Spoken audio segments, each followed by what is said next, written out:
अस्सलाम वालेकुम and welcome to ज़रा हटके। मैं हूं ज़रा खोड़ो और मेरे साथ हैं वसअतुल्लाह खान। और आज जुमा है तो आपका दिन है, आपकी ही कॉल सुनी जाएंगी। नंबर्स स्क्रीन पर भी चल रहे होंगे, मैं एक दफ़ा दोहरा भी देता हूँ। 02132330927 और 27 की जगह आप 28 और 29 भी डायल कर सकते हैं। अभी 30 वाला नंबर नहीं चल रहा, सॉरी अबाउट दैट। पहले कॉलर हैं हमारे राहील अशर साहब कराची से। अस्सलाम वालेकुम राहील भाई। जी अस्सलाम वालेकुम जी सर। जवार खोड़ो साहब, एक बात करूंगा ये जो कोविड के हवाले से, इसमें जो इस वक्त मुल्क के हालात है, मेरी एक चीज समझ में नहीं आ रही कि रमजान में पाकिस्तान की ओवरऑल रेशो इसी किस्म की 8.5, अभी भी हमारी 8.5 से 9 तक है।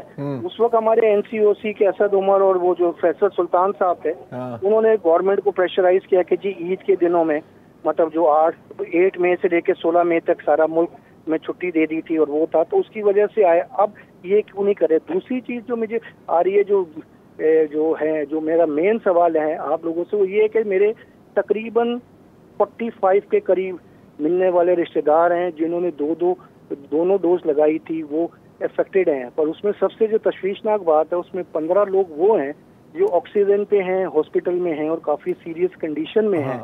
तो ये इसका मुझे नहीं आ रहा कि जी 2 डोज लगाने के बाद, सुनने में ये आ रहा था कि जी अगर किसी ने लगाई भी हैं तो उनको बड़ी माइल्ड होगा।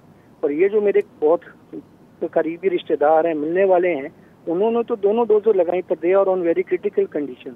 अच्छा, क्रिटिकल कंडीशन से आपकी मुराद ऑक्सीजन पर है या वेंटिलेटर पर है? नहीं, वेंटिलेटर पे नहीं, मतलब 2 वेंटिलेटर पे हैं, बाकी ऑक्सीजन है और ऑक्सीजन उनको मैक्सिमम दी जा रही है जी। मतलब देखिए राहील भाई, जहाँ तक इसका है, अब जाहिर है कि देखें ये एक ऑनगोइंग प्रोसेस है, एक ऑनगोइंग लर्निंग प्रोसेस है। जो अभी तक जो डेटा हमारे पास मौजूद है उसके मुताबिक बिल्कुल, अगर अल्फ़ा वेरिएंट की हम बात कर रहे होते तो मैं कहता कि यार शायद उनको अस्पताल जाने की ज़रूरत भी ना पड़े। अब ये जो डेल्टा और डेल्टा के बाद अब लैम्डा वेरिएंट का भी हम नाम सुन रहे हैं, यही कसर रह गई थी। तो इसमें जो वैक्सीन्स हैं वो आपको प्रोटेक्शन देती हैं, लेकिन उस तरह नहीं प्रोटेक्शन देंगी जिस तरह आपको अगर पहले कोरोना लगता है, अल्फ़ा या बीटा या जो भी, उससे जितनी प्रोटेक्शन मिलती है। तो बिल्कुल आप काफ़ी बीमार हो सकते हैं, आप अस्पताल भी जा सकते हैं, कुछ एक्सट्रीम केसेस में शायद आपको वेंटिलेटर पर भी जाना हो। लेकिन अगर और ये मैं काफ़ी डेटा और रिसर्च की बुनियाद पर कह रहा हूँ, और स्पेशली जो रिपोर्ट्स आ रही हैं ना सिर्फ पाकिस्तान से बल्कि पूरी दुनिया से, कि अगर खुदा न खास्ता उन्होंने वैक्सीन नहीं लगाई होती या सिर्फ 1 डोज पर चल रहे होते और फिर उनको ये होती ना, तो अभी शायद इससे भी ज़्यादा, शायद नहीं बल्कि यकीनन इससे भी ज़्यादा सीरियस सिचुएशन और जो जर्नल अमूमी डेटा वर्ल्ड वाइड है वो शो कर रहा है कि इस वक्त जो मरीज़ हॉस्पिटलाइज हो रहे हैं 90% वो हैं जिन्होंने वैक्सीनेशन नहीं करवाई, 10% वो हैं जिन्होंने जो वैक्सीनेशन हो रही है। तो ये है, देखिए कोई एक इनविजिबल शील्ड नहीं है सर आपके इर्द गिर्द, हम ये भी समझें। वायरस भी इवॉल्व कर रही है, इसीलिए अब लोग आपको कह रहे हैं कि जी आपको बूस्टर शॉट भी लगाना पड़ेगा। और पता है मेरा जो ख्याल है ना, ये वो चीज़ बनने वाली है जैसे हर साल कोई ना कोई वैक्सीन का बूस्टर या फ्लू शॉट वगैरह सालाना होगा ही होगा, और वैक्सीन्स भी इवॉल्व करती हैं। लेकिन अब चैलेंज ये है कि पूरी दुनिया की 8 अरब आबादी को हर साल कैसे, यार ये है ना, यही तो बहुत बड़ा मसला है। एनीवे, अगले कॉलर है हमारे सईद रशीद साहब कराची से। अस्सलाम वालेकुम, कैसे मिजाज हैं सर? खैरियत। मैं जरा आज सियासी सूरत हाल पे बात करूंगा, जो कि बज़ाहिर लग रहा है जी कि अब इलेक्शन बहुत करीब आ गए। कहाँ लग रहा है? जो हमारे मौसमी परिंदे हैं अब वो उड़ने की तैयारियां कर रहे हैं इधर से उधर। कौन? ये जो इस वक्त जो मौसमी परिंदे होते हैं इधर से उधर, कौन से? लेकिन अभी तो वो जो फॉरनर्स थे ना, वो एक एक करके जा रहे हैं, ताबिज गौर और अजीज साहब और ये सारे जो आए थे बगैर इलेक्शन वाले। मगर मैं बात कर रहा हूँ वो जो इलेक्टेबल्स हैं जो एंड टाइम पे, जिसे हम कहते हैं ना प्री पोल मैनेजमेंट, वो होने की तैयारियां हो रही हैं कि अब वो लोग जिन्होंने इधर से उधर जाना है उसके लिए प्रेशर बन रहे हैं कि बाई इलेक्शन में किसका जोर है। जो कि 1-1.5 महीने पहले ऐसे लग रहा था कि जैसे नून लीग और ये बहुत आउटराइट आ रही है स्वीप के ऊपर ना, तो वो प्रेशर भी टूट गया। और मैं इसको कहता हूँ कि जो वजीर हैं उनको परफॉर्मेंस बेस पे अपने आगे इलेक्शन में जाना चाहिए, ना कि मीम से नून निकल आई, नून से मीम नहीं। लेकिन सईद भाई, मुझे थोड़ी सी माजरत के साथ आपकी बात ही समझ नहीं आ रही, क्योंकि एक जानिब आप ये कह रहे हैं कि इलेक्शन का माहौल बन रहा है, मतलब कि हुकूमत खतरे में। दूसरी जाने अब ये भी कह रहा है कि जो नून लीग का जो प्रेशर था वो भी टूट गया है। तो कौन सी बात पे हम जाएं यहाँ पे? हेलो, तोड़ने की कोशिश की जा रही है, तोड़ने की कोशिश। तो मैं ये कह रहा हूँ कि वो एक इलेक्शन हुआ था अभी जो सियालकोट वाला, नहीं सियालकोट भी, और वो दूसरा कश्मीर वाला। के बाद एक एनालिस्ट हैं, वो हमारे डिफेंस एनालिस्ट हैं, 2-3 फौजी आते हैं टीवी में जी, और पॉलिटिकल बातचीत करते हैं। वो कह रहे हैं आज नून लीग दफन हो गई। आप ठीक है इस तरह तो देखिए, पता है मसला क्या है, हमारी जो पॉलिटिकल पार्टीज है ना वो ड्रैक्युला की तरह होती हैं। आप दफना भी देना तो वो किसी ना किसी वक्त कब्र से बाहर भी निकल आती हैं। जहां तक एजेके की बात है ना यार, कि मुझे आप बातें सुन लिया करें, परेशान ना आप टेंशन ना लिया करो, टेंशन देने की होती है। लेकिन एक बात वसत, आई मीन अगेन अब मौका मिल गया तो मैंने कहा इस पे बात कर ही लेते हैं। आजाद जम्मू एंड कश्मीर की जो इलेक्शंस थी उस पे क्यों स्पेकुलेशन हो रहा है? इतना जो शोर मचा है, हाँ, मतलब ऐसी कवरेज हो रही थी जैसे जनरल इंतखाबात हो रहे हो। नहीं, और दूसरी बात ये कि हैरत का इजहार ऐसे किया जा रहा है हाँ, जैसे अब से पहले जो इस्लामाबाद में हुक्मरान पार्टी है वो कभी जीती नहीं, हालांकि एवरी सिंगल टाइम यही होता है। हाँ, तो ब्रेक का अभी सही, हाँ, चले ले लेते हैं ब्रेक।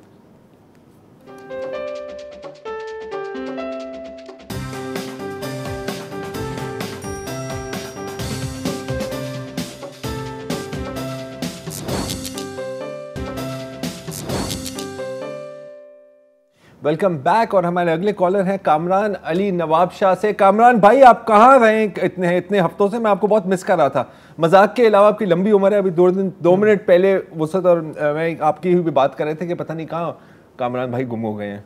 जी सर, मैं बीमार हो गया था, कोविड हो गया था, तो मैं हो अब कैसी तबीयत है? अब अल्हम्दुलिल्लाह ठीक है। तो अस्पताल जाने की जरूरत तो नहीं पड़ी आपको? जी सर, बिल्कुल मैं एडमिट रहा। अच्छा, ऑक्सीजन पे? जी, ऑक्सीजन पे रहा मैं काफी दिन। तो बहरहाल अब काफी बेहतर हूँ, अल्लाह ताला का करम है। तो अगर तुम वोट मुझको दोगे भाई, पनपने की नहीं कोई बुराई, ये कहना कि नाकिस है सफाई, गटर से भी अगर खुशबू ना आई। इमरान खान जो है बेहतर हो गई है जी, अल्हम्दुलिल्लाह सर, अल्हम्दुलिल्लाह। इमरान खान जो है वो इलेक्शन के अंदर बड़े बड़े दावे किए उन्होंने, और सी पैक रोल बैक हो गया उनके दौरे हुकूमत में, रोल बैक हो गया जी। और दूसरा ये है कि सिंध के अंदर कोई तवज्जो नहीं है विफाकी हुकूमत की। M6 मोटरवे का ठेका उन्होंने अब जो है FWO बनाएगी, वो अभी तक काम ही स्टार्ट नहीं हो सका उसका। दूसरा ये है कि पूरे सिंध में लॉकडाउन है, उसके बावजूद शदीद गर्मी के बावजूद भी 6 घंटे की लोड शेडिंग हो रही है यहाँ से। वो बहुत ही दोहरे अजाब के अंदर मुब्तला है। दुकानें बंद हैं, बिजली के बिल डबल आ रहे हैं, कोई मतलब तवज्जो नहीं है। अभी फेडरल गवर्नमेंट ने बिल्कुल जो है वो कम से कम, अगर सिंध गवर्नमेंट को वो ब्लेम करते हैं, भाई फेडरल गवर्नमेंट के इदारे कौन सा काम कर रहे हैं? चलो बात तो सही है। नहीं ठीक है कामरान भाई, और मुझे पता है कि नवाबशाह में कितनी गर्मी पड़ती है, तो है तो बड़ा मुश्किल ही वक्त, लेकिन अच्छी बात है। अच्छा लगा आपकी आवाज़ दोबारा सुन के, और अल्लाह आपको सेहत दे। काफ़ी लोगों को से हम यही सुन रहे हैं, कोविड कोविड कोविड। हमारे अपने मुबशिर भाई के भी यही हाल है जी। महमूद गफ़ार, हाँ, महमूद गफ़ार है कराची से। जी सर। हेलो अस्सलाम वालेकुम। जी वालेकुम सलाम। जी सर, महमूद गफ़ार बात कर रहा हूँ। जी सर। ये असल में मैं जिंदगी में पहली दफ़ा पिछली दफ़ा किसी टीवी प्रोग्राम में मैंने कॉल किया था। जी जी। तो मुझे कोई तजुर्बा नहीं था, तो लिहाजा हमारी बात सही से हो नहीं सकी थी, कुछ कंफ्यूजन भी हुई थी शुरू के अंदर। अच्छा, सवाल करने से पहले आपको शायद याद हो। नहीं, मेरे का इस दफ़ा थोड़ा सा तजुर्बा हो गया, तो मैंने टीवी बिल्कुल बंद करके अभी आपसे क्लियरली बात। ओके ठीक है जी गफ़ार भाई। सर, मैं जैसे पहले मैंने अर्ज किया था, अभी आज असल इत्तेफाक है कि काफ़ी लोग, हमारे साथी लोग जो है सियासी बातें ज़्यादा कर रहे हैं। मैं असल में सियासत के ऊपर बात नहीं करूंगा, लेकिन रिलेटेड उसी से ही है। मैं पहले भी मैंने अर्ज किया था कि मैं ओवरसीज पाकिस्तानी हूँ जी, और मिडिल ईस्ट में काम कर रहा हूँ, और तकरीबन 25-30 साल से मैं उधर ही हूँ। ठीक है सर, मेरा एक सवाल है आपसे, नहीं ये तमाम अरबाब इख्तियार और ख़ास तौर पे जो मौजूदा हमारे अरबाब इख्तियार हैं, उनका तो कहना ही यही है कि वो ओवरसीज के बलबूते पे या ओवरसीज की मोहब्बत में या ओवरसीज की मोहब्बत से आए हैं। सर मेरा बहुत सिंपल सा सवाल है कि मौजूदा हुकूमत वालों ने और इससे पहले वालों ने ओवरसीज के लिए क्या किया है? मुझे मैं मेरे नाकिस इल्म में प्लीज अगर कोई मुझे बता दे या ले आए कि भाई ओवरसीज के लिए इन लोगों ने उनकी बेनिफिट के लिए, उनके बच्चों के लिए, वहाँ उनकी देखभाल के लिए या वापस आने के बाद उनकी सपोर्ट के लिए क्या किया है? अच्छा गफ्फार साहब, ये मिडिल ईस्ट में रहते हैं सर, जो मिडिल ईस्ट में रहते हैं, जी, जी। हमारा आगे से दरवाजा बंद है, हम आगे की नहीं जा सकते, हमने वापस ही आना इधर ही। सारी उम्र हम यहाँ पे रेमिटेंस भेजते हैं, वापस आके यहाँ पे जो है बाकी जिंदगी हमने इधर ही गुजारनी होती है। जी, तो गफ्फार साहब आप शायद हमें बेहतर बता सकेंगे कि इस हुकूमत ने या पिछली हुकूमत ने क्या किया है ओवरसीज पाकिस्तानीज़ के लिए या क्या नहीं किया। आपको कोई तब्दीली नज़र आई है इन चीज़ों में? और मिडल ईस्ट में आप किधर होते हैं? बहुत छोटी सी बात कर रहा हूँ सर, जो टिकट होता है ना। जी, हेलो हेलो, जी जी जी जी मैं ये करता तो बहुत छोटी सी बात है, जो टिकट होता है वहाँ से जो अक्सरियत जो है ना 90% मजदूर तबके की है, जो कि साल में इंतजार करते हैं कि साल में हम ईद या बकरीद पे छुट्टियों में जाएंगे, ठीक है ना। उस टिकट पे आप कोई भी टिकट प्रिंट कर लें किसी भी एयरलाइन का, आप उसमें देख लीजिए कि जो पाकिस्तान से टिकट इश्यू होता है उसमें एयरलाइन का शेयर कितना है और उसके ऊपर टैक्सेस कितने हैं। तो वो तो सबके लिए है ना, मेरे लिए भी है। हाँ तो सर आप जो पाकिस्तान से यहाँ से जाते हैं वो लोग तो तफरी करने जाते हैं, हम लोग तो मेहनत मजदूरी करने जाते हैं। टिकट खरीदेगा उसको तो देना पड़ता है ना, चाहे कोई भी हो, ओवरसीज हो या लोकल हो, वो सबको वो तफरीक नहीं कर सकते सर, सबको ये टैक्स देना पड़ता है। लेकिन मैं आपसे वही भी पूछना चाह रहा था कि आपकी वापसी का कुछ मसला चल रहा है, क्योंकि ये वैक्सीन का भी इशू है ना। जी जी अल्हम्दुलिल्लाह ये अभी ऐलान हो गया 5 तारीख से जो है ना रिटर्न हो सकते हैं जो लोग जिन्होंने के वहाँ वैक्सीनेशन कराई है। सऊदी की बात कर रहे हैं आप? सऊदीया यूएई दोनों। ओके ठीक है। तो जो वहाँ उन्होंने वैक्सीनेशन कराई है वो जा सकते हैं वापस, लेकिन उसके लिए भी उन्होंने कुछ SOPs शराइत और ज़वाबित लागू हैं। जी ठीक है गफ्फार साहब, शुक्रिया। शहाद सिद्दीकी हैं हमारे साथ कराची से। जी सर। हेलो सर, अस्सलाम वालेकुम। वालेकुम अस्सलाम सर। सर आज दुआ की दरख्वास्त है, क्योंकि मैं भी कोविड का शिकार हूँ, मेरा बेटा भी कोविड का शिकार है। अल्लाह शिफा दे सर। तो अल्लाह का दुआ कीजिएगा। दूसरी बात ये कि मैं लोगों से दरख्वास्त करूँगा कि जो हम SOP का तो लोगों ने धज्जियाँ भी कर दी, अब मैं जिससे मुझे लगा मैं उसके लिए हक में भी दुआ कर रहा हूँ अल्लाह पाक उसको भी सेहत जिंदगी दे। लेकिन मसला ये हो रहा है कि ना कोविड की कोई SOP है, आप लिफ्ट में चले जाएं गवर्नमेंट या प्राइवेट, जी सर, असर हुआ है खावा से खावा। तो खुदा रहा लोग समझ नहीं रहे। मेरे शुरू के 5 दिन मुझे समझे जिंदगी और मौत के झटके में गुम आ गया, बिल्कुल इतनी तकलीफ से गुजरा हूँ। तो मैं लोगों से दरख्वास्त आज करूँगा कि भाई खुदा रहा SOP पे ध्यान दें, वरना आज हम आप बात करने के काबिल हो सकता आगे ना कर पाए। तो ये आपसे दुआ है कि दरख्वास्त है, और आज मेरी कोई बात नहीं है, लोगों को नहीं। बहुत शुक्रिया शहाद भाई, और आपके लिए बिल्कुल हम दुआ गो हैं, आपके बेटे के लिए भी। और देखें आप बेशक हुकूमत की बात ना सुने, आप डॉक्टर की बात ना सुने, हमारी बात तो बिल्कुल भी ना सुने, शहाद साहब की ही बात सुने, क्योंकि वो इस चीज़ से गुजर रहे हैं। इससे आगे पता नहीं मैं क्या कह सकता हूँ। अगले कॉलर हमारे आपके दोस्त हैं इम्तियाज़ हुसैन, अच्छा कराची से। जी अस्सलाम वालेकुम इम्तियाज़ साहब। वालेकुम सलाम सर, मैं आप सबका दोस्त हूँ, हमेशा आप लोगों को दुआ में याद रखता हूँ। बात दरअसल ये है, आप इंटेलेक्चुअल हैं, मैं आपसे इस बात पे एक सवाल पूछिएगा। एक सवाल बिल्कुल सर, एक क्वेश्चन है कि लॉकडाउन से ज्यादा बेहतर ये नहीं था कि जैसे पोलियो वैक्सीन हम डोर टू डोर लोगों को जाके देते हैं, इससे नुकसान भी कम से कम होते हैं। और दूसरी बात ये हजरत कि हमारे मुल्क में, ये मेरा ख्याल है, अगर गलत हो तो बताइएगा, अमीर टैक्स देखते हैं बाहर मुल्कों में तो गरीबों का फायदा होता है, हमारे यहाँ क्या उल्टा नहीं है? गरीब सही बात है, सही बात है, सही बात फायदा करते हैं। अच्छा, इन्होंने 2 बातें कर दी कर दी। नहीं, अगर आपने 2 का होता ना 4 होता। अच्छा, और दोनों मुख्तलिफ हैं, कोविड वैक्सीन और गरीब का टैक्स। नहीं, लेकिन वैसे क्या ख्याल है आपका, इनकी जो आइडिया है कि जैसे डोर टू डोर की जाती है, क्या इस तरह की? दोनों तबसरे सही है, बिल्कुल, सवाल तो उनमें कोई भी नहीं है। जवाब देना, चलो नहीं, सवाल बताओ ना मुझे। नहीं, मैं आपसे राय पूछ रहा हूं। उन्होंने भी राय दी है ना अपनी, सवाल मैं आपकी राय पूछ रहा हूँ। मेरी राय बेहतरीन है, वक्फा ले लीजिए।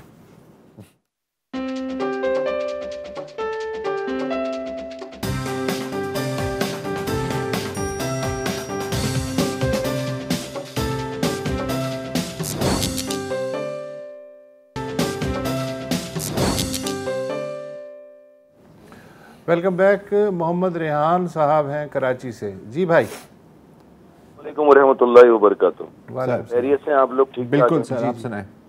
आपके एक साथी मिसिंग है आज, और मैं आपका ये प्रोग्राम बड़े शौक से देखता हूँ और बड़ा ट्राई करता रहता हूँ। कभी कभार नंबर मिल जाता है, कभी नहीं मिलता है। फरमाइए फरमाइए।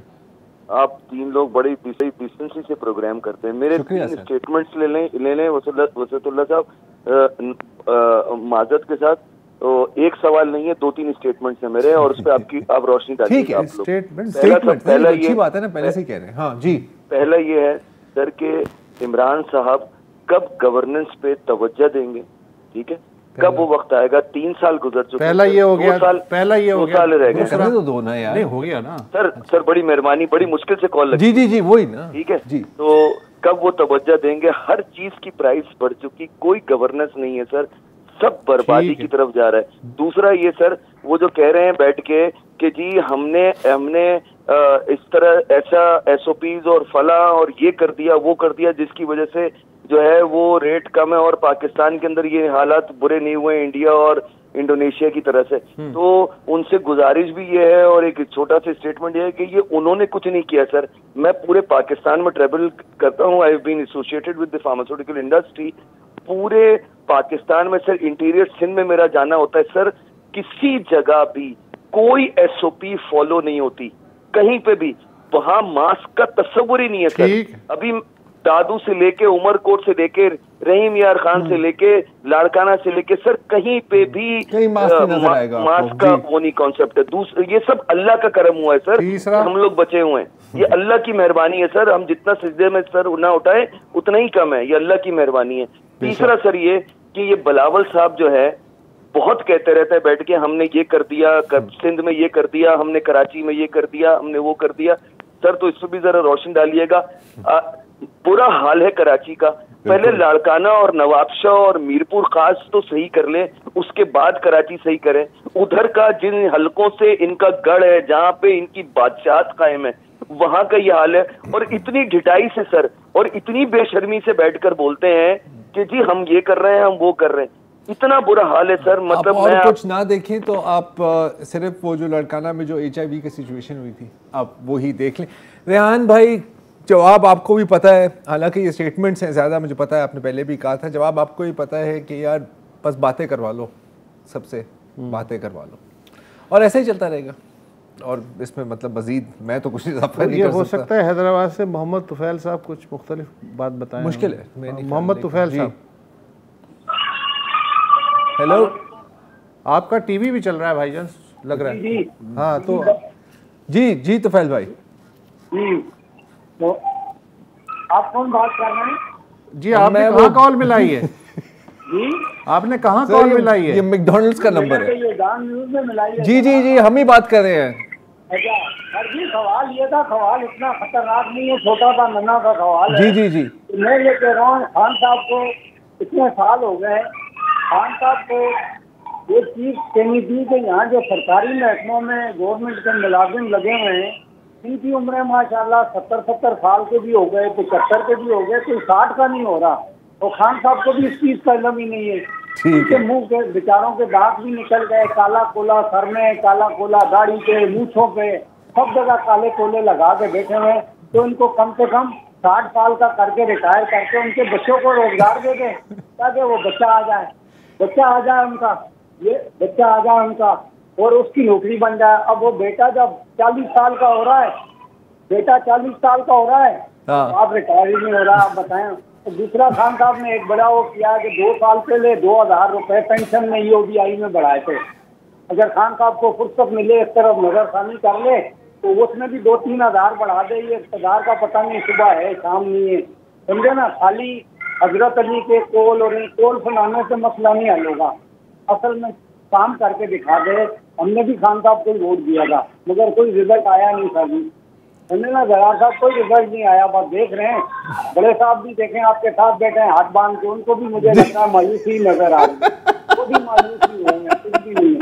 इसलिए जो हमारा भी यही हाल है आप आला, इसमें कम से कम उनकी उम्र तो चेक कर ले कि ये 70 के हो गए नहीं हो गए। लोगों ने माशाल्लाह 10-10, 20-20, 50-50 बंगले बना रहे हैं। ऐसा कौन सी मेहनत कर रहे हैं कि जो हम 32 साल नहीं कर सकते। बात तो सही है सर, बात आपकी नाइसली डन यार। ये मजेदार। अब स्टैंडर्ड बहुत ऊपर कर दिया एकदम से तुफैल साहब ने। रोहिल खान है कहाँ से सॉरी? क्वेटा से रोहिल खान है, क्वेटा से। रोहिल भाई मुकाबला सख्त है जी सर। वालेकुम अस्सलाम जनाब। आप मीडिया वालों से हमारी गुजारिश है कि कल साबिक सेनेटर सईद उस्मान खान काकड़ की 40वीं है, वो शहीद हो गए थे तकरीबन 40 दिन पहले। तो उनको कवरेज देने के लिए आज मुशान जलसा हो रहा है। आप मीडिया से गुजारिश है, कोशिश करते हैं हमारे जलसे। थैंक यू जी, करते हैं कोशिश। अच्छा चलो, मोहम्मद जावेद हैं कराची से। हेलो अस्सलाम वालेकुम सर। जी वालेकुम सलाम। खैरियत से हैं आप? जी खैरियत। वसीला साहब अस्सलाम वालेकुम। सर टाइम शॉर्ट है, मैं छोटी सी बात करूंगा। जी। सर आपने कल पूरा प्रोग्राम किया था जो अपने यहाँ एक साने हुआ नहायत ही काबिल मजम्मत साने हैं, और जो भी इसमें मुलविस है उनको सख्त और सख्त सजा मिलनी चाहिए आईने पाकिस्तान के तहत। जिस तरह आईने पाकिस्तान के तहत कादियानियों की मस्जिद इबादत खाई नहीं बन सकती, इसी तरह आइन के मुताबिक ही इनको इबादत का हक हासिल है और हम पाकिस्तानी। तो मैं कहना चाहता हूँ कि आपने बिल्कुल से प्रोग्राम किया, बहुत अच्छी बात है किया, लेकिन आज ही रिसेंटली वाकया हुआ है, कुरान पाक को जलाया गया है, तो आपका तासुर थोड़ा प्रोग्राम के लिए जाता है कि आप इस तरफ झुकाव नहीं। कौन सा वाकया हुआ है? कहाँ जलाया गया? ये आज कुरान पाक जलाया गया है। ख्वाजा सरा है कोई, उन्होंने कुरान पाक कहाँ पाकिस्तान में हुआ है। पाकिस्तान में हुआ है। पाकिस्तान में इनको अभी इलाके का पता नहीं होगा, मैं बता नहीं शायद होगा वायरल है। तो मेरा कहने मतलब इस पर थोड़ा सा रोशनी डालें, इसको उजागर करें, और उस पर भी वही 295 या 294 या 291 जो भी आप लॉ उस पर बनता है उसकी भी आप ये ठीक है सर। देखिए पहले तो इस पर तहकीक करनी होगी कि एक तो ये वाकया हुआ है या नहीं हुआ, और अगर हुआ है तो क्या हुआ है, क्योंकि बदकिस्मती से, आपकी मैं बात बिल्कुल समझ रहा हूँ, बदकिस्मती से जो पैटर्न हमने देखा है, और हमने रिमशा मसीह के केस में ये पैटर्न वाज़े देखा था, 2-3 और जगहों पे भी देखा था। जलाता कोई और है, इल्ज़ाम किसी और पर लगाया जाता है, और इस तरह जो पुरानी दुश्मनियाँ होती हैं या जो भी अल्टीरियर मोटिव होता है वो उसको फिर एक हथियार की तरह इस्तेमाल किया जाता है। रिमशा मसीह के केस में मैं थोड़ी सी अपनी याद भी ताज़ा कर देता हूँ।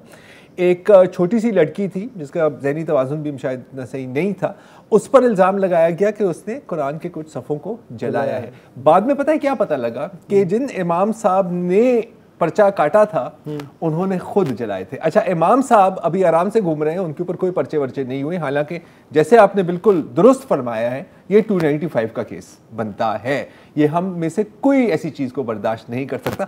उन पर नहीं बना और रिमशा को अपना मुल्क छोड़ के भागना पड़ा। तो ऐसा बहुत होता है, इसीलिए जब कोई इस तरह की इब्तिदाई खबर आई है और मेरे पास अभी तक नहीं आई, इसको बहुत ही एहतियात से ट्रीट करना चाहिए। रूल नंबर 1 यही होता है हमारा। तो एनीवे ठीक है। अगले कॉलर कौन है हमारे?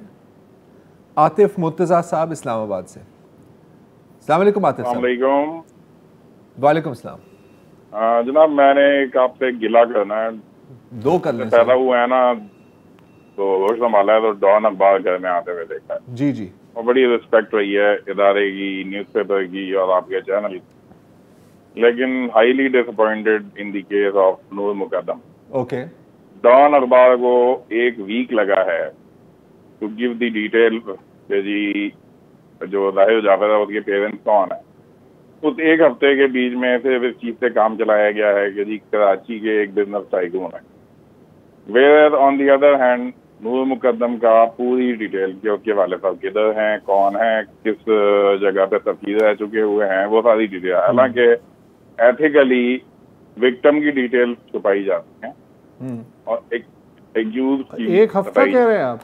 हाँ 1 हफ्ता एग्जैक्टली। मैं आपको फैक्ट के प्रूव कर सकता हूँ। सरकार 24 घंटे का तो मुझे मालूम है कि जो चैनल्स थे और जो अखबार न्यूज़पेपर की बात कर रहा हूँ सर। आप न्यूज़पेपर की बात कर रहे हैं। मैं आपको न्यूज़ क्लिपिंग दिखा सकता हूँ जिसके अंदर एग्जैक्टली 1 वीक के बाद उनके वालिद साहब का और उनकी मदर का नाम आया है, ग्रुप का फिर भी नाम नहीं है। तो दिस इज मेरा एक गिला है, ठीक है, ये एक्सपेक्ट नहीं कर रहा।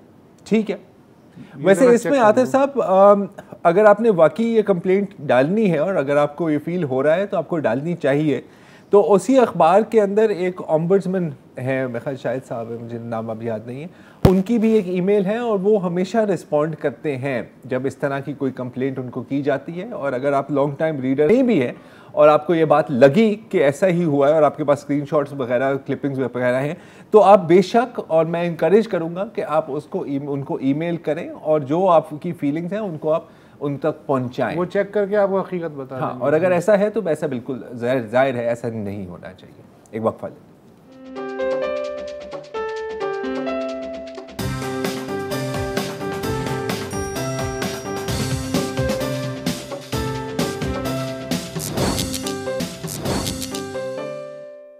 Come back. हमारे अगले कॉलर हैं मोहम्मद रशीद साहब रावलपिंडी से। अस्सलाम वालेकुम सर।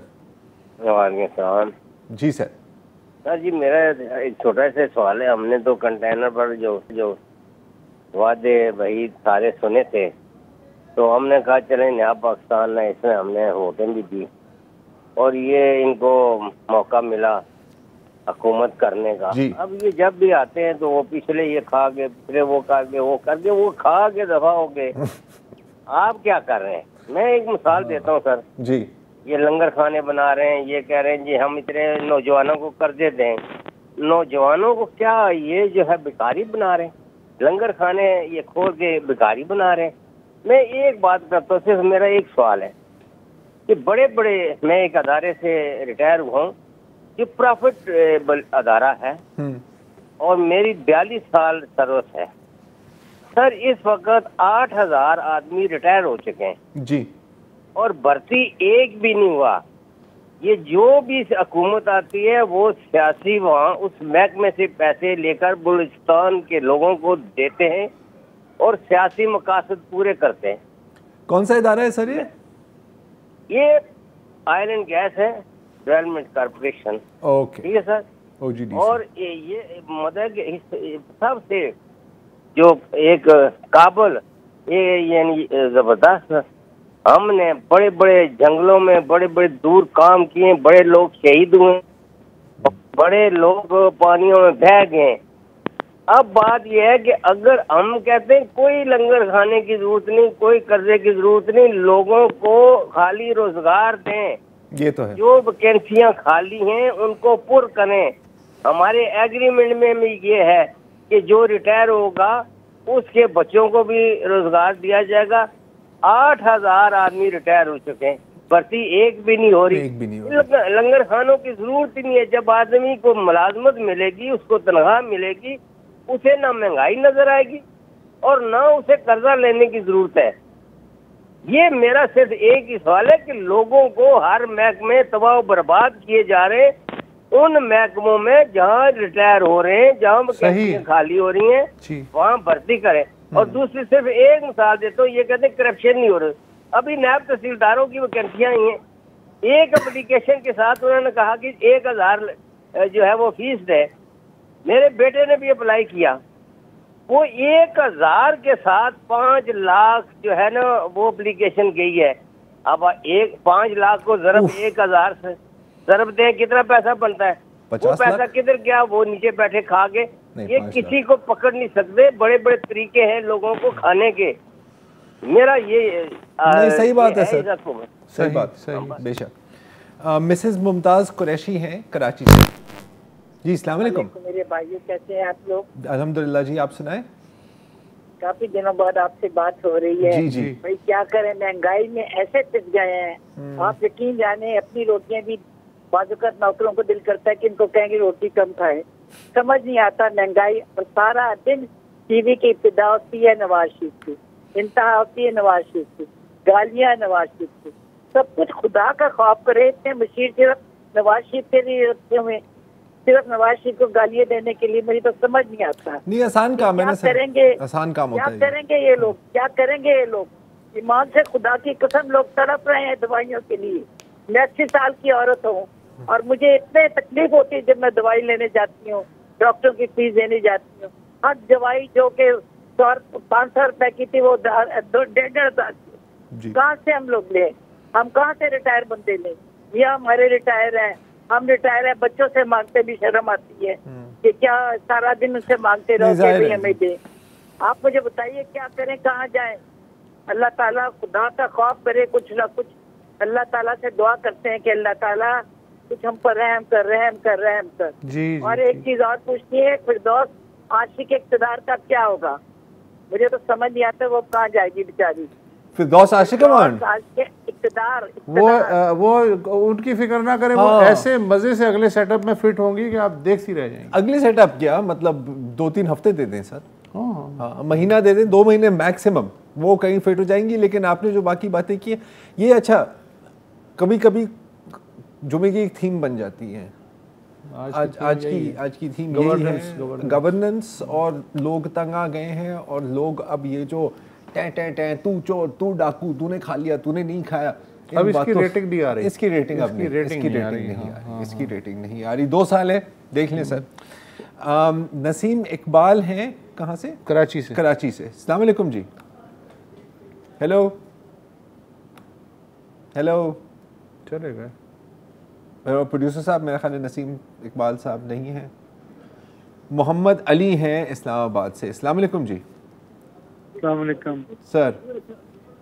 ये डॉन न्यूज़ का नंबर है ये? नहीं, ये मैकडॉनल्ड्स है सर। हेलो जी, आपको कौन सा क्वार्टर पाउंडर चाहिए? जी डॉन न्यूज़ है सर, डॉन न्यूज़ है जी। हाँ, मुझे जरा इनसे बात करनी थी, जो किनसे साहब और ये। उनसे क्या बात, उनसे बात करके क्या मिलेगा आपको सर? मैंने एक वो जो है एक इशू रेज करना। नहीं, हम ही बात कर रहे हैं जी, हुक्म करें। मैं एक इशू रेज करना चाह रहा था। जी हम बोल रहे हैं जी, हम सुन रहे हैं जी। मैं एक्चुअली एक ओवरसीज पाकिस्तानी हूँ जी। मैं तकरीबन 20 साल बाहर रह के आया हूँ जी। और जो है वापस आने के बाद पता ये चला कि ओवरसीज पाकिस्तानी का स्टेटस सिर्फ 2 साल के लिए होता है, उसके बाद इसका स्टेटस खत्म हो जाता है। क्या सॉरी समझा नहीं मैं जी। उसका स्टेटस 2 साल के ओवरसीज का स्टेटस 2 साल के लिए रहता है, फिर खत्म हो जाता है। अच्छा, तो उसको थोड़ा सा रिकंसिडर करना चाहिए गवर्नमेंट को, इसलिए मैं जरा बात करना चाह रहा था। मेरे लिए खबर है, मुझे मतलब कि सॉरी मुझे समझ नहीं आ रही, और मैं अब मज़ीद आपसे कुछ पूछ भी नहीं सकता क्योंकि शो का टाइम ख़त्म हुआ चाहता है। अगर अगली दफ़ा आप कोशिश करके थोड़ा सा एक्सप्लेन कर दें, क्योंकि ये बात मेरे में नहीं है, आपको पता है इसलिए नहीं। अच्छा जी, एनीवे जी, आज के लिए इतना ही, इजाज़त दीजिए, खुदा हाफ़िज़।